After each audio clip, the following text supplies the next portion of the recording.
Viking warriors were already crossing the Atlantic. Their leader, a fearless explorer named Leif Erikson. This is the forgotten story of the Vikings who reached America first. More than 500 years before Christopher Columbus sailed to the New World, another explorer had already reached those distant shores. His name was Leif Erikson, a fearless Viking explorer from the frozen lands of the north. The Vikings were not just warriors. They were some of the greatest sailors of the ancient world.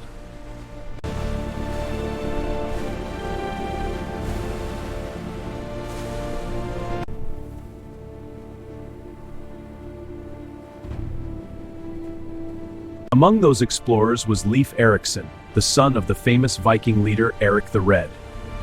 Stories spoke of a mysterious land far beyond the Western Sea, that never sets and riches await.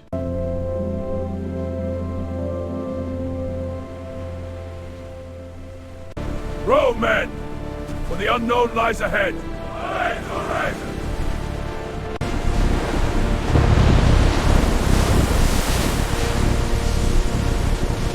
But the Vikings were masters of the sea. Stars, winds, and ocean currents shall guide our way. The tools align with the heavens. Land! We did land! At last, after weeks at sea! I knew you all the way!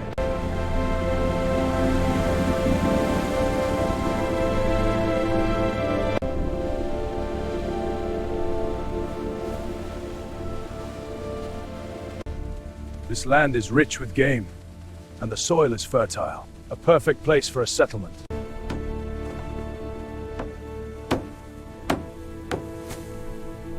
For a moment, it seemed like the perfect new home. And the story of Vinland was only beginning. And the story of Vinland was only beginning.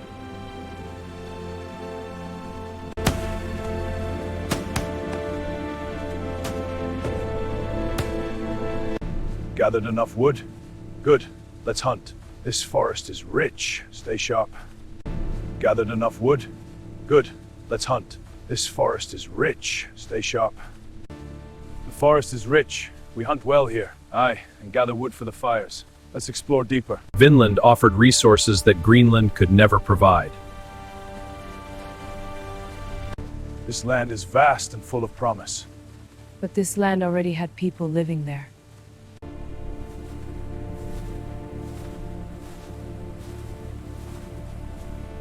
We come in peace. Your presence is a threat. Then we will fight! So be it!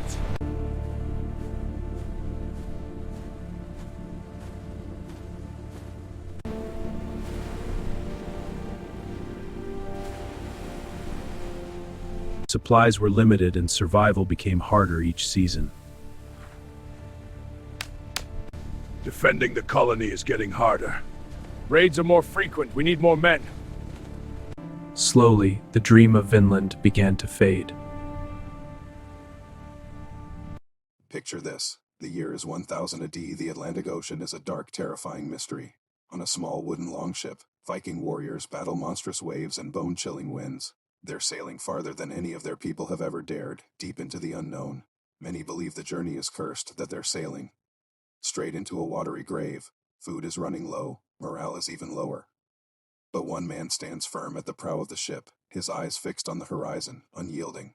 This is Leif Erikson, son of Eric the Red, a born explorer with a thirst for discovery that even the brutal North Atlantic can't quench.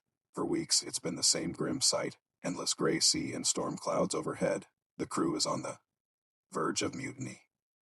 They've seen nothing, heard nothing but the roar of the wind and the crash of the waves. Was this all for nothing? Was their leader's ambition going to be the death of them all? Then, one foggy morning, just as despair is about to take hold, a shout rings out from the lookout, a sound of pure shock and disbelief. Through the thick, swirling mist, a faint line appears on the horizon. It's not another cloud, and it's not a wave. It's green. Every man on board rushes to the side of the ship, their eyes straining to see. As the sun climbs higher, the fog begins to burn away, slowly revealing an impossible sight. A vast coastline stretches out before them, covered in dense, towering forests, with rivers winding their way to the sea. It's a land of vibrant, untouched wilderness, teeming with life. It's nothing like the icy, rugged landscapes of their homes in Greenland or Iceland. This is a paradise. The air is thick with the scent of pine and damp earth, after weeks of nothing but salt water. And fear. It's the most beautiful thing they've ever experienced. In that moment, the exhaustion and doubt vanished, replaced by a surge of awe and triumph. They had done it. They had crossed the great ocean, the legendary sea of darkness, and found land, a new world, far beyond the edges of any known map. Leif Erikson, his heart pounding. With excitement, steers the ship toward a calm bay.